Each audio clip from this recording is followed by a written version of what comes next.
इस संसार में दो ग्रंथ ऐसे हुए जो एक जीना सिखाता है और एक करना सिखाता है। जीना सीखना है तो राम कथा से सीखना चाहिए, किस प्रकार से हमें जीवन व्यतीत करना चाहिए। हम लोग जो जी रहे हैं ये जीना नहीं है, ये तो कर्म पशु के मानस जाग नगर टिकोरा करें दिन रात। पशुओं जैसे कर्म है, प्रातःकाल निकले खेत में घुस गए और खेत से निकले घर में घुस गए। तो हमारा आपका जीवन कैसा है? बोले कोलू के बैल की तरह।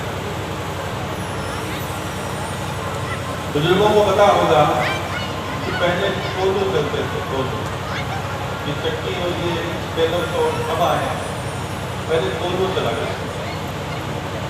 और कोलू का एक स्पेशल बैल हुआ करता था। उस बैल को जब कोलू के साथ में लगाया जाता तो उसकी आंख के ऊपर पट्टी बांध दी जाती, पट्टी बांध दी, थोड़ी खली उसको दे दी। तो तेरी तेल निकालने वाला होता, थोड़ी खल दे करके उसको बैल को कोलू के साथ में जोड़ देता, आंखों में पट्टी बंधी है। और कोलू का बैल ये समझता था कि मेरा सेठ, मेरा धनी मुझे कहीं ले जा रहा है।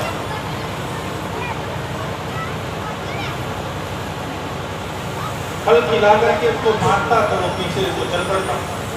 अब कोलू का बैल है, कोलू के साथ जुड़ा घूमेगा तो उतनी जगह पे, अब उतनी जगह में वो घूमता, 2-4 चक्कर लगाता तो इतने में तेजी उसको थोड़ा सा फल छोड़ देते। अब आंखों में पट्टी बंधी हुई है, उसको पता है डोरी मेरे धनी के हाथ में है, मुझे कहीं ले जाना है। और 2-4 चक्कर निकालने के बाद में ताजा ताजा जो फल है वो मुझे खिलाना है, मेरा धनी मुझसे बड़ा प्रेम करता है। किसके मन में ये विचार आया? किसके मन में विचार आता है? बैल के। और 2-4 चक्कर और निकाले, फिर उसमें 2-4 टुकड़े और ताजी खल के दे दिए, उसको बड़ा स्वाद आता है, बड़ा आनंद आता है। वो ये सोचता है देखो अभी 4 थोड़ी दूर भी नहीं गया, उसने खल के टुकड़े दे दिए, मेरे को भोजन दे दिया, और फिर थोड़ी दूर नहीं गया भोजन दे दिया, और ताजा ताजा भोजन दिया है। तो वो ये विचार करता है कि मेरा धनी मुझसे बड़ा प्रेम है। और वो 2-3 बार उसको फल के टुकड़े दिए, तो देने के बाद में वो केली जो है वो जाकर के सो जाता है, और वो कोलू का बैल चलता रहता है। पता है किस चक्कर में? अब फल मिलेगी, अब फल मिलेगी, अब फल मिलेगी, अब फल मिलेगी, अब फल मिलेगी, ऐसे करते करते वो चलता रहा। इसी चक्कर में वो चला, और चलते चलते जब महाराज केली की वो आंख खुली, उसने सोचा दोपहर का समय हो गया, आपने भोजन करना है, तो वो 2-4 टुकड़े उसको और निकाल कर दे देता। उसी के द्वारा निकाली हुई फल उसी को 2-4 टुकड़े उसमें से दे दिए, और वो बैल बड़ा प्रसन्न इस बात से कि भाई मेरा धनी भूल गया होगा, इतनी देर से दे दी तो अब दे दिए, बहुत बढ़िया बैल, मेरा धनी तो मेरा धनी ही है, मेरे से बड़ा प्रेम करता है। यही हालत हमारी आपकी सबकी है। और कोलू का बैल उसी में रोज घुसता है, उसी में ही वो लगा रहता है। 2-4 टुकड़े उसी के द्वारा निकाली हुई फल से उसको मिल जाते हैं, और वो प्रसन्न हो जाता है कि ये मेरा धनी मुझसे बड़ा प्रेम करता है। ये हालत हमारी है, कोलू के बैल की तरह हम लोग सभी हैं। प्रातःकाल उठे, उठते ही देवियों ने क्या किया कि थोड़ा 2 परोठे बना दिए और थोड़ी दही दे दी, बोले लो बैल तैयार करना।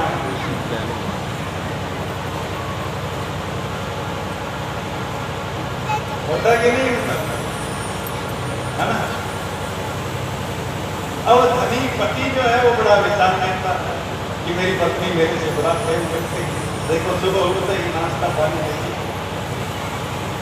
अब थोड़ी देर हुई तो पत्नी ने कह दिया, खेत कौन जाओगे? आज 15 दिन था नहीं, जाऊं। अब भाई वो खेत में चला गया। अब खेत में गया और बैल नहीं पति।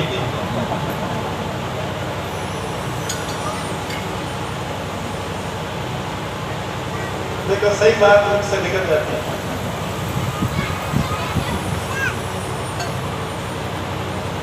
अब दोपहर की भात लेकर के चली गई। लो, अब दोपहर को महाराज जैसे ही ठंडा पानी की बोतल वहां पर पहुंची और 4 टुकड़े पहुंचे। बैल बड़ा प्रसन्न, बैल को जानते हो ना,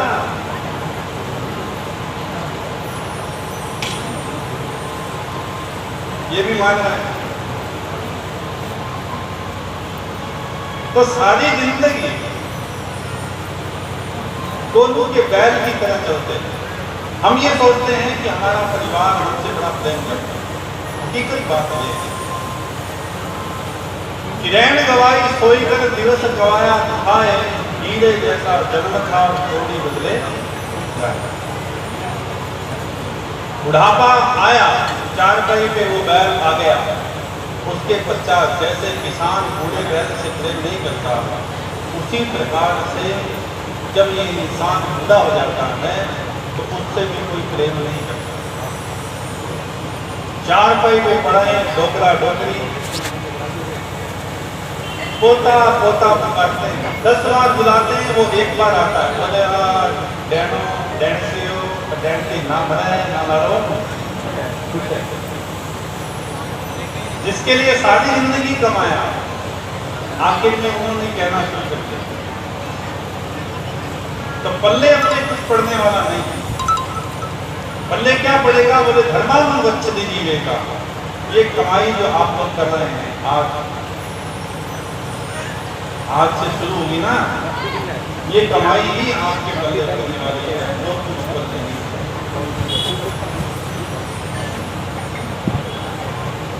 तो ये जीवन नहीं है। तो कर्म पशु के मानस जा, तुलसीदास जी वर्णन करते हैं कि कर्म पशु के मानस जा, नगर ढिढोरा कहीं तेरा सिया राम। श्री राम जय राम, श्री राम जय राम, जय जय राम। सिया राम जय राम, जय जय राम। सिया राम सिया राम सिया राम। कर्म पशु के मानस जात और नगर ढिढोरा करेंगे दिन रात। तो एक तो जीना सीखना है और वो राम कथा सिखाती है, आपने सुनी अच्छी तरह। तो दूसरा मुक्ति और मोक्ष का मार्ग दिखाती है और वो है श्रीमद् भागवत महापुराण। तो श्रीमद् भागवत महापुराण जिसमें हम प्रवेश कर रहे हैं, इसमें 18,000 श्लोक हैं, 335 अध्याय हैं। श्री वेद व्यास महाराज के द्वारा रचित है, जिन्होंने 4 वेद 6 शास्त्र 17 पुराण बनाए और 18वां महापुराण बनाया, जिसका नाम भागवत महापुराण।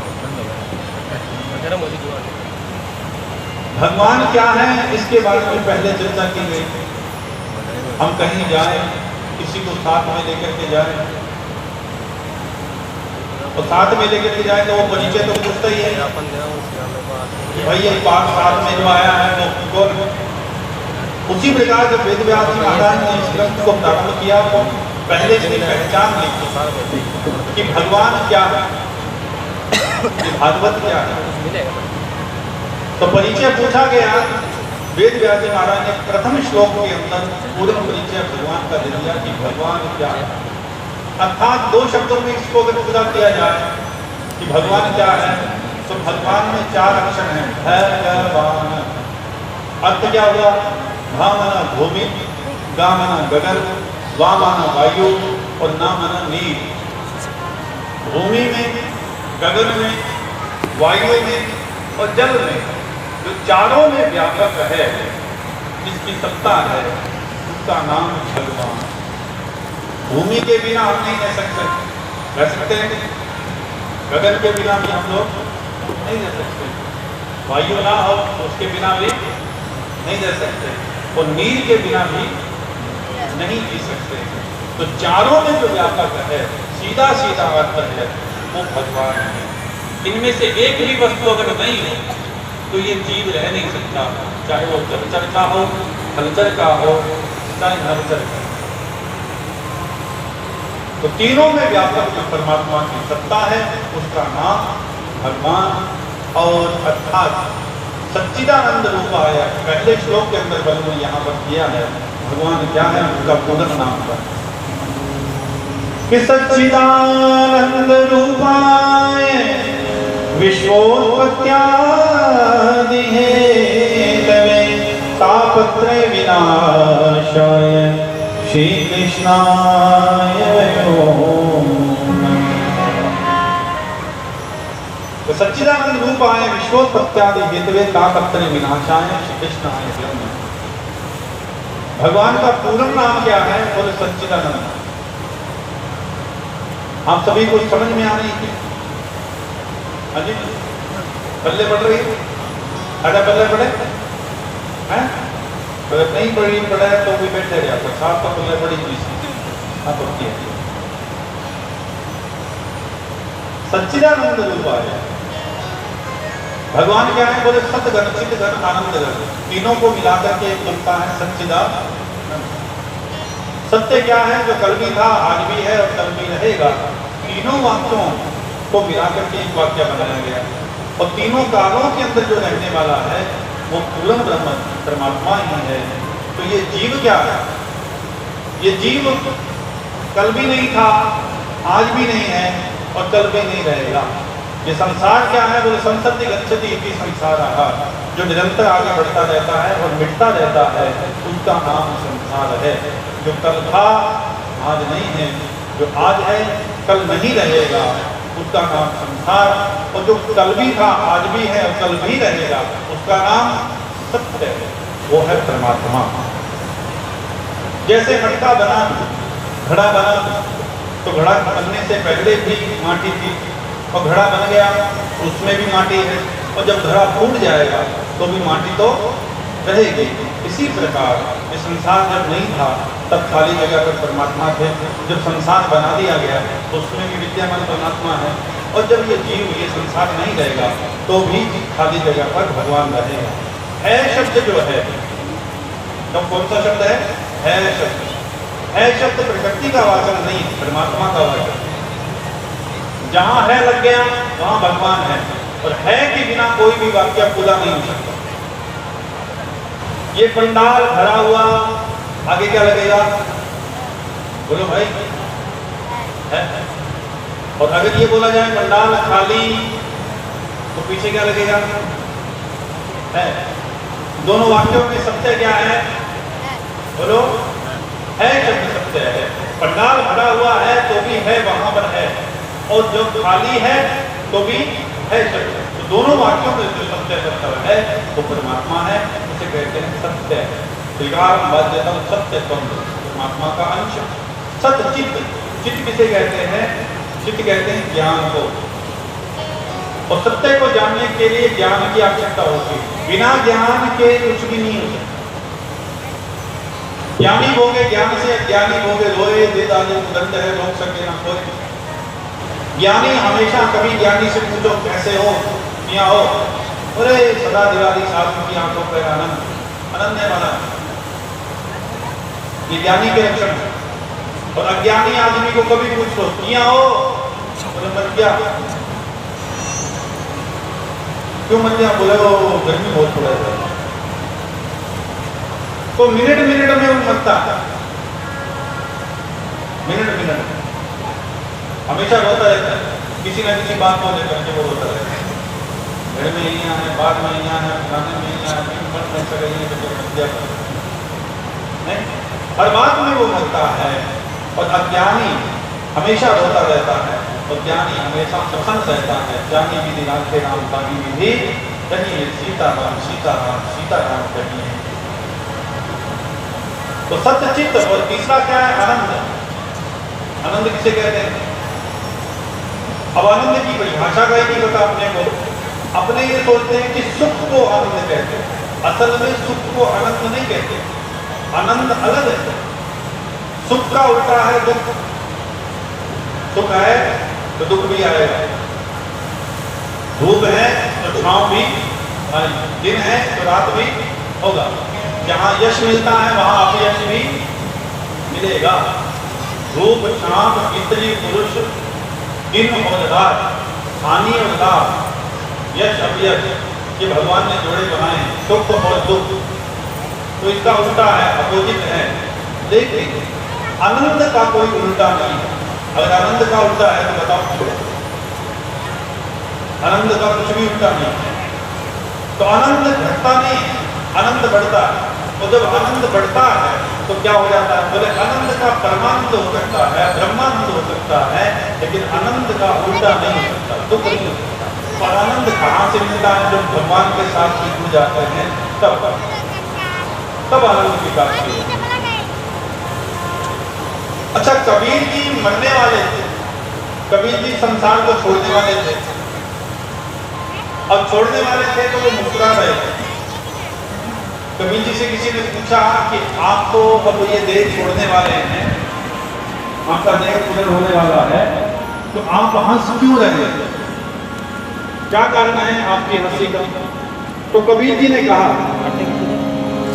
कि कबीरा जिस मरने से तू डरे, अरे मेरे मन आनंद, और मरने पे ही पाए पूर्ण परमानंद।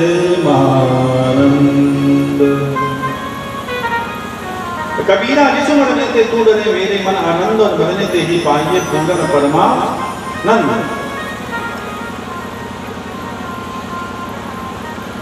मरने से ही पाए, जीते जी किसी को आनंद मिल जाए ये हो नहीं सकता। मरने से ही आनंद की प्राप्ति होती है। और जीते जी किसी को सुख मिल जाए ये हो नहीं सकता। कोई कहे कि मुझे ये सुख मिल जाए, हो नहीं सकता। ये संसार में सुख नाम की कोई चीज है ही नहीं। यही भ्रम है सबसे बड़ा। हम ये सोचते हैं कि पत्नी अगर सुंदर आ जाए तो सुख मिल जाएगा। तो रावण की जो पत्नियां थी एक से एक बढ़कर के सुंदर थी, और सयानी थी, सुशील भी थी, एक से एक सुंदर और एक से एक सयानी। सुख मिला? नहीं मिला। अगर कहीं धन मिल जाए तो भाई सुख मिल जाता है। तो रावण सोने की लंका में रहने वाला था, अपना तो ईंट भाटे का मकान है, उसके तो सोने का था, उसको सुख मिला? नहीं मिला। अगर हम कहें कि बेटे पोते हो जाए तो सुख मिल जाएगा, तो रावण के पास में 1 लाख बेटे थे, 1.25 लाख पोते थे, सुख मिला? बोलो। गुरबानी में लिखा 1 लाख पूत 1.25 लाख नाती, का रावण घर दिया ना बाती। 1 लाख पुत्र थे और 1.25 लाख नाती, मतलब 2.25 लाख उसके घर के सदस्य थे। और अंतिम समय जब मरा तो दिया बाती कौन करे, ये प्रश्न खड़ा हुआ। ये प्रश्न खड़ा हुआ। तो धन में, पुत्र में, संतान में जो शांति मिल जाए ये हो नहीं सकती। शांति किसमें है? भगवान के नाम में, भगवान के चिंतन में।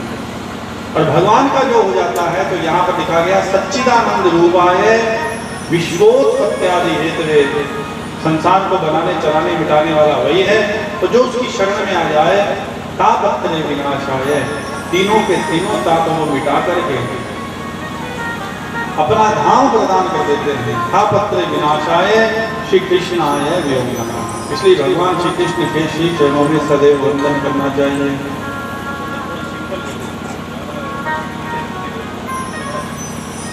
बोली राधा कृष्णचंद्र भगवान की जय। तापत्रय विनाशाय श्री कृष्णाय व्योम नमः। अब चलते हैं नैमिषारण्य की पवित्र पावन धरा पर, जहां पर 88,000 श्रोताओं के मध्य में कथा गा रहे हैं सूत जी महाराज और सुन रहे हैं शौनकादिक ऋषि। शौनकादिक ऋषियों ने सूत जी से प्रश्न किया कि जीवन बीत गया, अभी भी मन को शांति नहीं मिली, कोई ऐसी कथा सुनाइए जिसे सुन करके हमारे मन को शांति मिले, भक्ति की प्राप्ति हो, आनंद की प्राप्ति हो और परमात्मा के श्री चरणों में ध्यान लगे, कोई ऐसी कथा आप हमें सुनाइए। तो सूत जी ने कहा कि मैं आपको भागवत की कथा सुनाता हूँ जो देवताओं को भी दुर्लभ है। शौनकादिक ऋषियों ने पूछा कि महाराज देवताओं को दुर्लभ ऐसे कैसे हो सकता है ये ग्रंथ? बोले देवताओं को भी दुर्लभ है भागवत की कथा। कैसे महाराज? बोले जब परीक्षित को श्राप लगा और श्रापित होकर के परीक्षित जी शिशुदेव जी महाराज के चरणों में आए तो देवता अमृत कलश लेकर के आए एक सौदा करने के लिए। देवताओं ने कहा सुखदेव जी से कि ये अमृत का कलश हम भेंट करने के लिए आए हैं, ये अमृत पिला दो आप परीक्षित जी को, तो परीक्षित जी मौत के भय से मुक्त हो जाएंगे और उसके बदले में आप भागवत की कथा हमें सुनाओ। तब सुखदेव जी ने विचार किया कि जिस अमृत के लिए देवासुर संग्राम हुआ, कितने लोग मरे और बड़ी मुश्किल से ये प्राप्त हुआ अमृत और सहज रूप से ये देने के लिए आ गए, इसका ये अर्थ हुआ कि ये व्यापार करने आए हैं, प्यार करने नहीं आए। तो सुखदेव जी ने देवताओं को वापिस लौटा दिया कि ये भागवत की कथा तुम्हें नहीं मिलेगी, वापिस लौट जाओ, तुम तो ठगियाई हो, कहाँ तुम्हारा ताज और कहाँ हमारी मणि। तो देवताओं को भगा दिया वहां कि तुम योग्य नहीं हो भागवत की कथा। देवता वापिस जाकर के ब्रह्मा जी से शिकायत करते हैं कि गुरुदेव महाराज हे विधाता, इस प्रकार से हम अमृत का कलश लेकर के गए थे, लेकिन उन्होंने अमृत का कलश ठुकरा दिया और भागवत की कथा हमें नहीं सुनाई। ब्रह्मा जी ने कहा कि चलो भागवत की कथा क्या है, इससे मुक्ति और मोक्ष मिलता है या नहीं मिलता, पहले पता तो करें। ठीक है, देखते हैं। और 7 दिन जब परीक्षित को कथा सुनाई और कथा सुनाने के पश्चात जब अंतिम दिवस पूर्ण हुई कथा और परीक्षित जी को मोक्ष प्राप्त करते हुए देखा, भगवान नारायण अपने धाम में उन्हें ले जा रहे हैं, यह देख करके ब्रह्मा जी को बड़ा अचंभा हुआ। ब्रह्मा जी विचार करने लगे कि ये भागवत की कथा में कितना फल कि भगवान स्वयं लेने के लिए आए। तो उन्होंने भागवत की कथा का फल जानने के लिए एक कांटा मंगवाया। कहते हैं कि उस कांटे के अंदर सभी शास्त्रों का जो पुण्य है वो रख दिया और एक तरफ भागवत की कथा का पुण्य रख दिया। तो क्या हुआ? बोले लघुन्यानि जानानि गौरवेनिदं महत् तथा ऋषिगणा सर्वे विस्मयं परमं ययुः। और भागवत की कथा सुनने का जो फल था वो भारी पड़ा और दूसरे पुण्य जो थे वो लव पड़े, छोटे पड़े। तब ब्रह्मा जी ने चारों मुक्तों से प्रणाम कर दिया और प्रत्यक्ष रूप से ये कह दिया कि ये भागवत की कथा नहीं है। तो क्या है? बोले श्रीमद् भागवती वार्ता प्रत्यक्ष कृष्ण देव। ये भागवत की कथा साक्षात भगवान का ही रूप है। ये भागवत की कथा नहीं है, ये वांगमय स्वरूप है। जैसे सिख धर्म के अंदर जो उनका ग्रंथ है, गुरु ग्रंथ, उसको क्या मानते हैं? आप रोज सुनते होंगे कि गुरु ग्रंथ सब मानियो आकी गुरा की दे।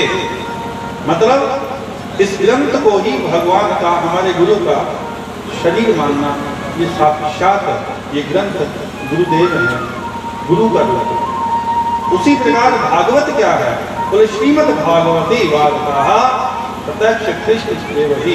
ये भागवत की कथा नहीं है, ये तो साक्षात भगवान श्री कृष्ण का वांगमय स्वरूप है।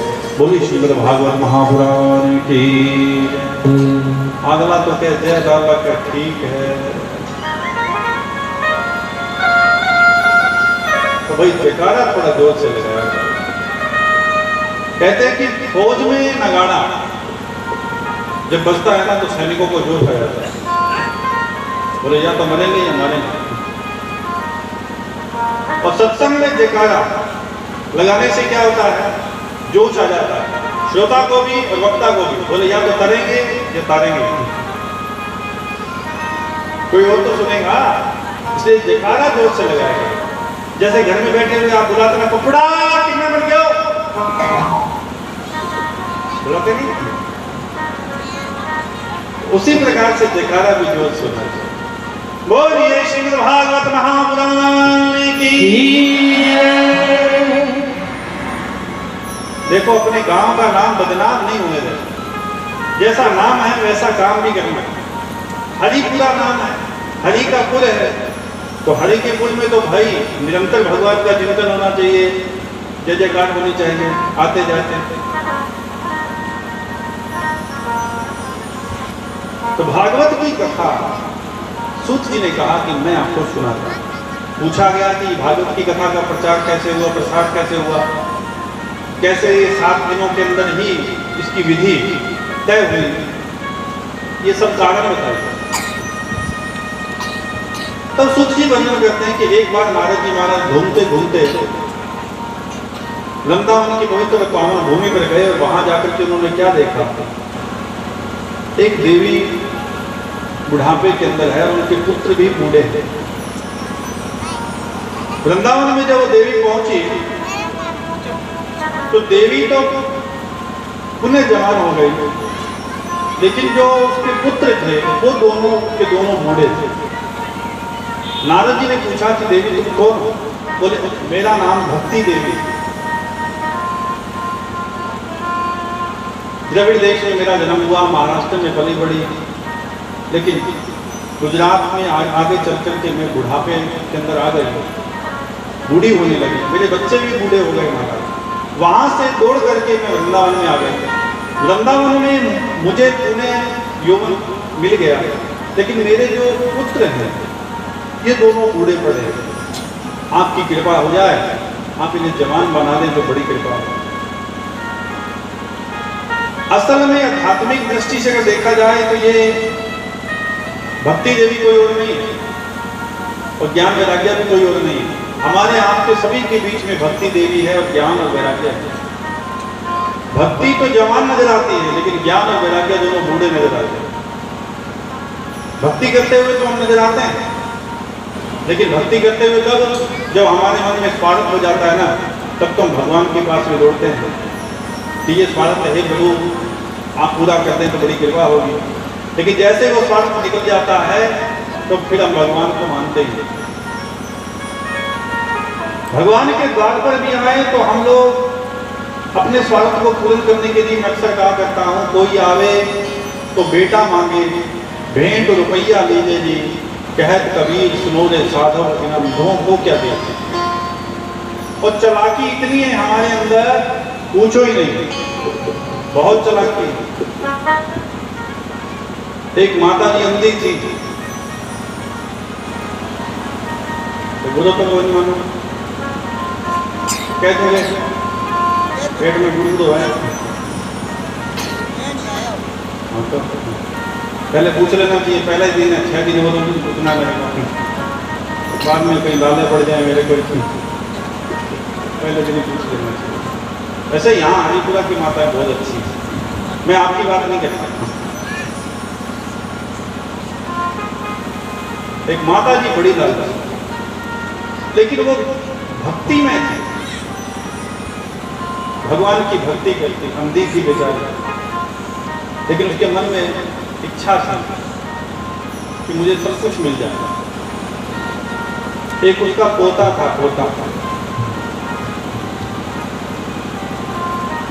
उसके बहू और बेटा तो गुजर गए, पोता रह गया, और पोते को पाल पोस करके उसने बड़ा किया, लेकिन उसकी शादी नहीं हो रही थी। तो शादी ना होने का कारण क्या था? धन का अभाव, और ऊपर से अंधी दादी की।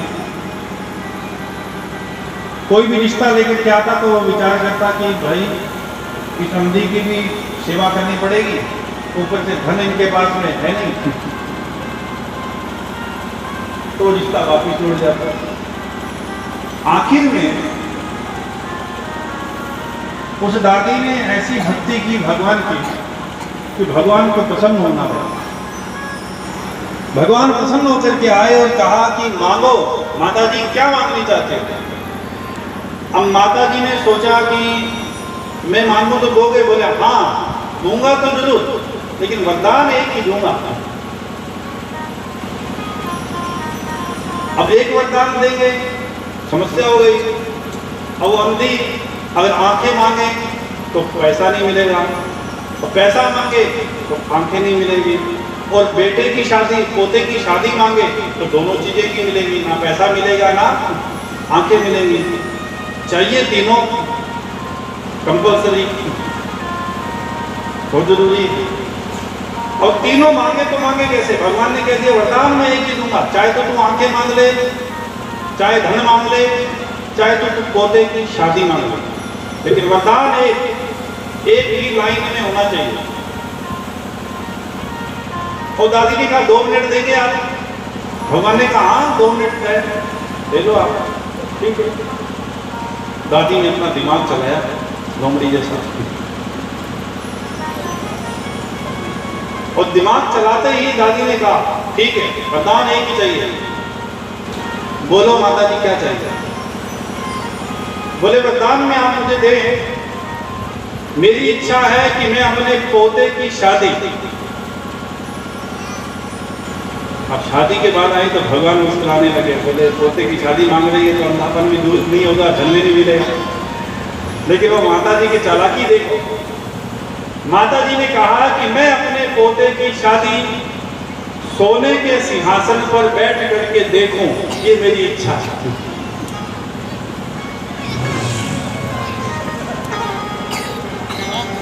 अब देखो एक के साथ में 3 1 गेट बाई 1 फ्री, एक के साथ एक को फ्री होता है, लेकिन माता जी ने देखो एक के साथ में 2 और फ्री। तो हम लोग भगवान से व्यापार नहीं करते, हम तो व्यापार करते हैं, प्यार नहीं करते। Give and take. पहले आप हमें